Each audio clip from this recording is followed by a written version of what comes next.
après chaque petit film, il faut un temps pour reprendre ses esprits. Donc on va consacrer la deuxième table ronde à étudiants, salariés à la solution du tiers aidant. Donc la solution du tiers aidant est assez clé. À quoi ça correspond? Quels sont ses atouts? Comment la mettre en place? Cette solution concerne les salariés certes, mais aussi les étudiants pour lesquels il existe un fort déni. 2 projets seront annoncés dans cette table ronde. Pour en débattre, Olivier Frézet, membre de l'Observatoire solidaire. Benoît de Saint-Aubin, malheureusement, n'est pas là et donc j'appelle Olivier Frézet à monter à la tribune. Benoît de Saint-Aubin n'est malheureusement pas là. Le Covid, vous voyez, donc le Covid apparaît, hein, protégeons-nous. Et Valérie Berga, co-responsable master psychologie, psychogérontologie et santé publique à la faculté de psychologie de Bordeaux.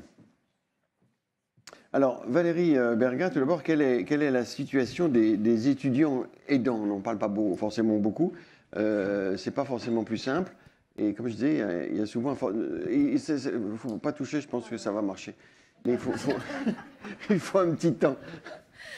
Très bien, merci pour cette invitation. Effectivement, on l'a vu tout à l'heure dans les témoignages, les situations d'aidants, ça concerne un certain nombre de personnes à tous les âges. Et effectivement, moi, j'aimerais évoquer la question des étudiants aidants. Alors, si on se réfère à l'étude Campus Care qui a été menée à l'Université Paris-Cité il y a un an, ça représenterait les étudiants aidants. Un étudiant sur 6 serait en situation d'aidance, c'est-à-dire qu'il s'occuperait d'un proche. 18% alors. Exactement, hein, c'est ça. Calcul 8. C'est ça. Donc, il s'occuperait d'un de ses proches en situation de handicap ou de dépendance. Donc, au-delà, effectivement, des difficultés qu'on connaît chez les aidants, notamment pour concilier sa vie personnelle, sociale, familiale, s'ajoutent aussi les difficultés à concilier leur vie et leurs contraintes universitaires et ou scolaires. Donc, ce sont des répercussions qui peuvent se situer à différents niveaux, ces difficultés, au niveau de leur qualité de vie, de leur santé aussi, mais aussi au niveau de leurs études et l'impact que ça peut avoir au niveau de leurs études, un impact qui est largement sous-estimé pour au moins 3 raisons. La première, ce sont les difficultés à se reconnaître comme des aidants. La deuxième, c'est le manque de reconnaissance générale qu'il y a aujourd'hui et des problématiques des aidants, en particulier chez les plus jeunes. Et puis la troisième, et non le moindre, c'est l'absence de dispositifs d'accompagnement spécifiques à l'université. On a réalisé une enquête l'année dernière à l'Université de Bordeaux avec des étudiants qui sont formés à l'accompagnement psychosocial des aidants. Et ce qu'on a pu montrer, c'est que tous les étudiants d'abord interrogés, et ça c'est important évidemment, étudiants aidants n'exprimaient pas nécessairement de besoin d'aide ou d'accompagnement. Les besoins d'aide, quand ils étaient exprimés, étaient très différents d'un aidant à un autre, donc difficilement généralisables. Et quand ils étaient exprimés, on retrouve ce qu'on a déjà évoqué ce matin, des besoins d'information, de reconnaissance et valorisation, et puis également d'aménagement de leurs études et des examens, par exemple, puisqu'aujourd'hui, il n'y a aucune souplesse qui est proposée. Donc, on l'a vu aussi ce matin, on pourrait tout à fait transposer un certain nombre d'arguments et de propos évoqués ce matin. Donc la réponse aujourd'hui, elle doit être globale au niveau médical, au niveau psychosocial, mais aussi comme au niveau professionnel, des réponses devraient être apportées aujourd'hui au niveau scolaire et au niveau universitaire. Alors, il y a des propositions aujourd'hui qui sont faites, qui concernent les étudiants en situation d'aidance, qui font surtout l'objet de réflexions ou de recommandations. Il y a notamment une circulaire qui est parue très récemment, en mars 2022, sur l'engagement des étudiants. Ça fait référence à ce qui a été aussi évoqué sur les soft skills et autres ce matin. Il y a aussi la stratégie de mobilisation et de soutien à agir pour les aidants qui est parue en octobre 2019 et qui évoque également ces problématiques des étudiants aidants. Mais à ce jour, ce qu'il faut retenir, c'est qu'aucune université en France ne propose de dispositif d'aide, d'information ou d'accompagnement de ces étudiants-là. Donc, j'en viens peut-être à l'action. Même Bordeaux. Même Bordeaux, voilà, on est en pleine réflexion, mais il n'y a pas de dispositif propre. Écoutez, c'est extrêmement compliqué, en fait, de mettre en place quelque chose. Donc, pourtant, il y a des dispositifs, par exemple, auprès d'étudiants sportifs de haut niveau, ou engagés dans la culture, ou en situation de handicap, bien entendu. Mais les étudiants en situation d'aidance aujourd'hui ne sont pas voilà, font pas partie des catégories d'étudiants qui peuvent bénéficier d'accompagnement spécifique. Donc oui, en fait, c'est ce contexte-là qui nous a amené à réfléchir à une action concrète, faisable à court terme, c'est-à-dire d'ici la prochaine rentrée universitaire. Donc on a constitué un groupe de travail avec différents acteurs de l'Université de Bordeaux, du réseau médico-social, avec Olivier Frézé qui est ici présent, également la Mutuelle Générale et puis le groupe Orange qui sont parties prenantes et soutien dans ce projet. C'est un travail qui est en collaboration donc avec des entreprises qui est très innovant. On n'a pas tellement l'habitude, nous, de travailler avec le monde entrepreneurial. Et on en est ravis en particulier parce qu'il nous tient à cœur réellement d'assurer une continuité dans les aides et les dispositifs qui sont proposés aux aidants. Et ça, tout au long de leur parcours, donc que ce soit au niveau universitaire, mais aussi au niveau professionnel. Donc l'objectif de cette action, c'est de commencer déjà par proposer un guide qui permettrait de sensibiliser donc un maximum de personnes au sein de l'université, mais aussi à l'extérieur, puisque la sensibilisation, on l'a vu au travers des actions qui étaient évoquées tout à l'heure aussi, c'est une porte d'entrée pour le repérage et l'identification, permettre à ces aidants de s'identifier et de parler de leur situation. Donc ces étudiants aidants qui ont besoin d'aide et d'accompagnement, et à défaut d'un accompagnement spécifique à l'université, ce guide, il permettra aussi ce sera un canal d'information pour orienter, informer vers les structures existantes sur le territoire et qui proposent également des accompagnements spécifiques. D'accord. Voilà. Et ce guide, le timing un peu, et après la diffusion, comment vous allez le diffuser? Alors la diffusion va se faire avec l'ensemble des services universitaires, donc les services d'accompagnement spécifiques qu'on appelle le FAS, handicap et autres, et puis tous les services d'orientation, espace orientation carrière, les services santé également au sein de l'université, et puis les acteurs médico-sociaux également sur le territoire. Voilà. Alors Olivier Frézé, tiers aidant et entreprise, alors est-ce que c'est plus avancé que dans le monde universitaire? Oui, on va dire ça, puisqu'on est dans la continuité de l'année dernière sur les travaux que l'on avait fait par rapport aux déclencheurs. Et c'est ce qu'on s'était dit entre la Mutuelle Générale et Orange, qu'on allait bien arriver à oser.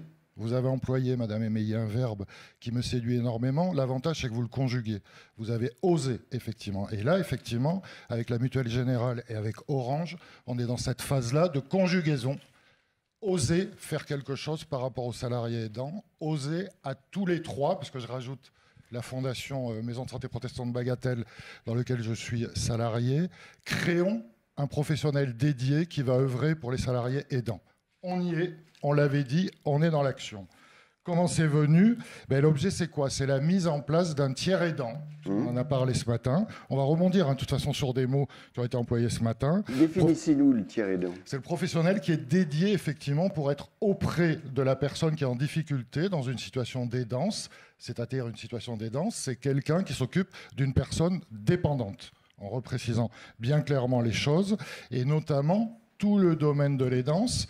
Et là, on l'a entendu aussi ce matin, entre votre témoignage et les autres intervenants, ça va être le lien effectivement entre l'aidant et l'aidé, mais aussi dans son environnement, et notamment son environnement professionnel.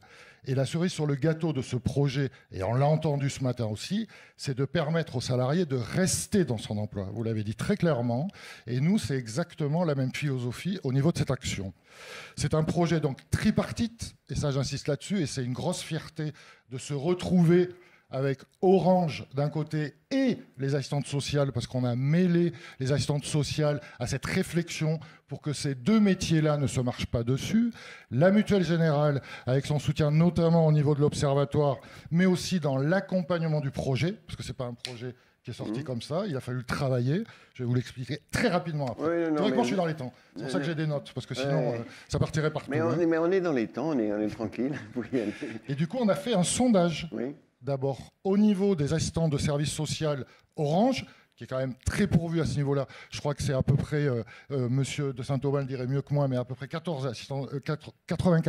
assistantes sociales sur le territoire. Donc on a sondé les assistantes sociales pour voir, par rapport à la question de l'aidance, comment elles vivaient ce type de questionnement, qu'est-ce qu'il y avait comme manque, etc. On a sondé au niveau de Orange les salariés et au niveau de la mutuelle générale également. Et en fait, ce qui est très intéressant, c'est qu'il y a eu un dénominateur commun qui est ressorti, la coordination. En fait, et c'est ce que j'entendais un petit peu dans votre témoignage ou dans un des films, c'est-à-dire comment je peux être et en même temps salarié, et en même temps savoir ce qui se passe ou ce qui ne se passe pas, ou est-ce qu'il n'y a pas quelqu'un qui peut m'aider à relier, parce que c'est souvent une question de reliance, tout ce qui se passe dans le médico-social, donc tout ce qui se passe en dehors de l'entreprise, et comment ce professionnel-là pourra peut-être faire une passerelle, non pas une section entre la vie privée et la vie publique, mais une passerelle entre ce qu'il faut pour l'aider tout en restant dans son emploi. C'est vraiment, la priorité, c'est vraiment dans son emploi. Ensuite, nous avons fait donc des groupes de travail sous la houlette de Pierre Denis entre les assistants sociaux d'Orange, Monsieur de Saint-Aubin et moi-même pour bien voir au niveau des interventions potentielles et l'attendu que l'on aurait via les questionnaires pour les salariés eux-mêmes. Et je répète, pour qu'il y ait une bonne articulation. Moi, je préfère des fois le terme articulation au terme coordination. Mais bon. Coordination, c'est pas mal, hein. C'est pas mal, mais il y en a beaucoup qui disent qu'ils font de la coordination. Après, encore faudrait-il aller plus loin et vraiment la définir. Il faut la faire. Donc, ou alors le terme de relier, c'est ce que j'entendais, c'est comment on arrive à relier. Ce qu'a soulevé Madame Émeillé, c'est très fort aussi, c'est-à-dire, et on l'a entendu après, c'est la question de l'interdépendance entre les personnes qui habitent une société. C'est aussi la solidarité, c'est ce que vous avez mis en place, et c'est aussi la fraternité. Donc des gros mots qui sont derrière un mot, on part de quoi? On part de l'aidance. On part de quelqu'un qui est en difficulté par rapport à son proche, qui lui-même est en difficulté. Mais vous avez raison, le mot de coordination peut-être un mot piège, parce que dans le système de santé globalement, et le parcours de soins et le parcours de santé, il faut coordonner, et c'est l'enjeu maximal de développer cette coordination, ce qui ne se fait pas. Absolument. C'est pour ça que ce professionnel-là permettra notamment de faire ceci. Alors vous allez me dire, oui, mais alors c'est quoi votre calendrier? Parce que vous allez me le dire. Oui, alors c'est quoi votre calendrier? Voilà, merci. Donc, d'ici la fin de l'année, cette expérimentation va se mettre en place et je suis vraiment très très fier de me retrouver aux côtés d'Orange et la Mutuelle Générale pour enfin être dans l'action, enfin oser effectivement faire tomber des barrières, peut-être susciter, c'est l'attendu que l'on a derrière, c'est-à-dire le bouche à oreille fonctionne quand même très très bien dans les entreprises, etc., au-delà des initiatives qui ont été dites tout à l'heure dans certaines entreprises, notamment la Mutuelle Générale. Mais je pense que si on arrive effectivement à avoir un accompagnement pointu par rapport à certains salariés, ça risque dans le sens positif, d'amener justement certaines personnes à se déclarer, parce que les personnes qu'on va aider vont être quelque part déclarées aussi aidantes, et peut-être aussi que ça fera tache d'huile. Et surtout, on a eu la première brique l'année dernière par rapport à ce projet-là. Là, c'est la deuxième brique sur la concrétisation. La troisième brique, ça serait qu'effectivement, et moi j'y crois fortement, que ça fonctionne, qu'il y ait vraiment quelque chose qui se passe au niveau des salariés Orange de Bordeaux, parce qu'on l'a localisé effectivement pour des raisons pratiques sur Bordeaux, pour qu'ensuite, cela amène d'autres entreprises ou tout simplement de monter d'échelle et de travailler là aussi ce qu'on avait vu l'année dernière. C'est-à-dire qu'on boucle la boucle sur des financements potentiels ultérieurs pour aller plus loin, etc. Donc, on est au démarrage. Mais je trouvais intéressant qu'on puisse, parce que vraiment, on s'était quitté l'année dernière là-dessus, et je me souviens très très bien des mots que j'avais employés, en disant, bon sang, mais il faut y aller, quoi. Et là, vraiment, il me semble, on n'y est pas, mais on va y aller et on va réussir. Voilà. Et ce tiers aidant, comment vous avez quelques visions, qui ça pourrait être, comment ça pourrait s'organiser, le financement, quelle est votre vision là-dessus? Alors, au niveau de l'organisation, le filtre, ce seront les assistantes de service social de Orange. Parce que je répète, on est vraiment sur Orange, etc. Et on voulait qu'il y ait un filtre par rapport aux demandes des salariés. C'est-à-dire une première évaluation. Et en fonction de ce qu'elles évaluent par rapport à notamment la notion de coordination avec l'extérieur, parce que ce qu'on entend, c'est que les professionnels ont des difficultés au niveau du temps qui est pris, parce que c'est très long, la coordination, et de suivre dans le temps. Nous, ce qu'on met en avant, ce professionnel, il va vraiment axer sur relier tous les intervenants externes. Mais c'est un salarié d'entreprise, ce tiers aidant? Ce salarié sera recruté par la Maison de santé protestante Bordeaux-Bagatelle. Je vais assurer l'encadrement et l'accompagnement de ce professionnel, parce qu'on était pas persuadé, mais moi, on a fait une expérience sur Bagatelle en interne pendant 1 an auprès des salariés avec un professionnel dédié. Et moi, je pense que d'être extérieur à l'entreprise, ça peut peut-être faciliter, ou pas, peut-être que je me plante, et ça sera l'intérêt de l'évaluation. Ça peut faciliter peut-être le contact, ça peut faciliter, on n'est plus dans le cloisonnement, on est dans quelqu'un qui se centralise vraiment sur la question de l'aidance, la question de la coordination, et non pas tel salarié, tel salarié. On est vraiment sur autre chose. Et là, c'est ce qui a été dit précédemment, ce qui était intéressant, c'était effectivement, et quand je dis oser, c'est les directions, c'est de voir les directions de Orange et de la Mutuelle Générale qui impulsent cette dynamique-là. Et donc, automatiquement, et c'est cette articulation-là qu'il faut qu'on travaille entre l'assistante sociale et ce professionnel dédié, et que lui, il va aller au domicile, enfin c'est déjà prévu, voiture, téléphone, etc., pour aller au domicile, pour rencontrer les personnes. L'humain, on a entendu beaucoup parler de l'humain. Il y a des plateformes qui se développent, c'est super, mais en même temps, ensuite, il faut que ça aille jusqu'au bout. Alors justement, vous dites plateforme, c'est vrai qu'il y a pas mal de plateformes qui se développent pour coordonner, pour savoir comment organiser tout ça. Ça arrivera en plus à la place de votre tiers aidant? Ça peut venir justement micro, voilà. Dans la continuité. Oui. C'est-à-dire qu'il peut y avoir par exemple une alerte au niveau d'une plateforme, une première écoute, on a entendu le verbe écouter tout à l'heure, une première écoute, une première évaluation, et comme par hasard, une transmission de la situation. Parce que sur site à Bordeaux, par exemple, on sait qu'il va y avoir cette expérimentation. Tout se passe à Bordeaux, j'ai l'impression. Non, mais il faut bien démarrer quelque part. Et là, on avait cette chance-là de retrouver les 3 opérateurs. Donc, et nous, c'est vrai qu'on a une expérience sur les danses. Ça fait 15 ans qu'on travaille dessus, 15 ans qu'on accompagne de façon individuelle avec des équipes pluridisciplinaires les personnes en situation d'aidance. Et on voulait justement apporter cette expertise au niveau des salariés aidants, donc dans les entreprises. Et c'est cette opportunité-là. Mais alors, Orange et la Mutuelle Générale, ce sont de grosses maisons. Il y a 100 assistantes sociales, vous avez dit. Comment le passage plus général, dans le droit commun, on pourrait dire, comment ça peut se passer à votre avis, compte tenu de votre expérience? Vous ne partez pas de rien. Alors, il y a des expériences qui sont menées actuellement sur des PME. Parce qu'effectivement, on a la chance là d'avoir de grosses entreprises.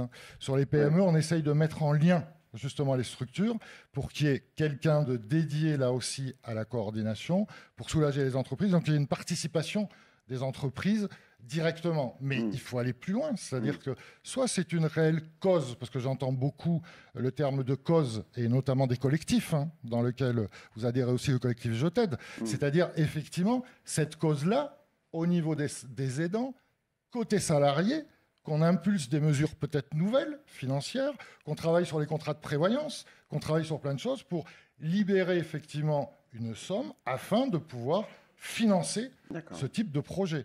Là, je répète, c'est une expérimentation. C'est celle-ci qui devrait, et c'est l'objectif du groupe de travail et notamment de l'Observatoire. Voir la faisabilité, les freins et les leviers, comme on dit. Exactement. Et Valérie Berga, est-ce que vous pensez que ça peut se développer aussi dans les universités?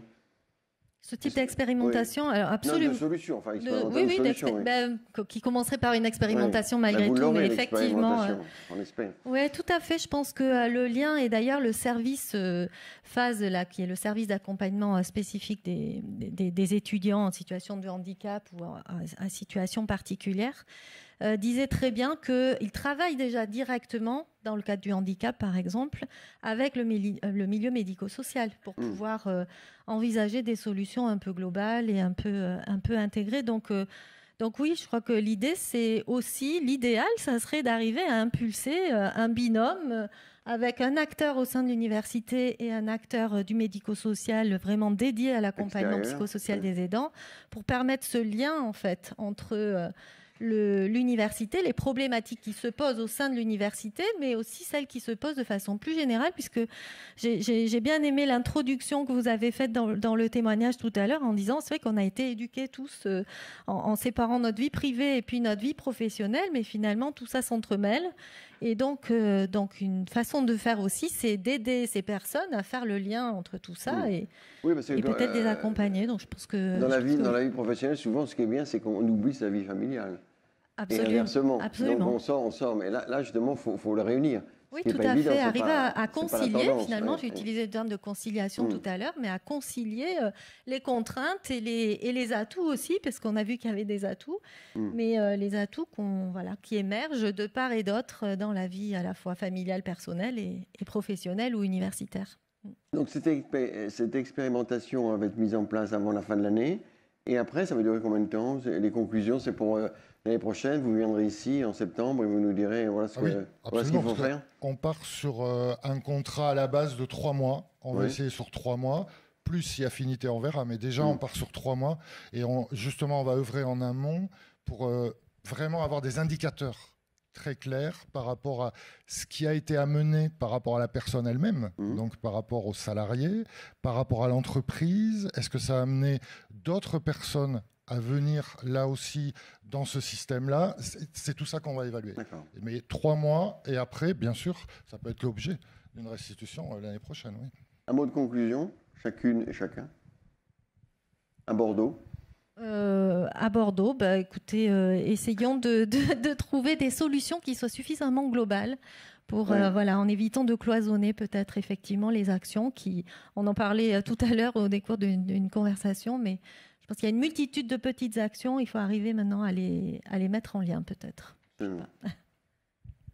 crois l'humain au cœur de toutes les préoccupations, l'humain dans son évolution, parce que la vie c'est l'aléa, hein, comme dirait Edgar Morin. Oser. Moi, je pense qu'il faut, et c'est valable pour les entreprises, mais c'est aussi valable pour les directeurs dont je fais partie du médico-social, c'est-à-dire oser bouger des lignes, etc., en essayant de trouver de nouvelles passerelles. Moi, j'emploie de plus en plus le mot passerelle, et parce qu'il y a des mondes, on le sait, il y a le médical, il y a le monde de l'entreprise, il y a le médico-social, etc., il faut les relier, ces mondes-là. Et pour les relier, il faut des professionnels. Voilà, et on revient toujours à la coordination et le cloisonnement, qui est partout dans le domaine, hélas, de la santé.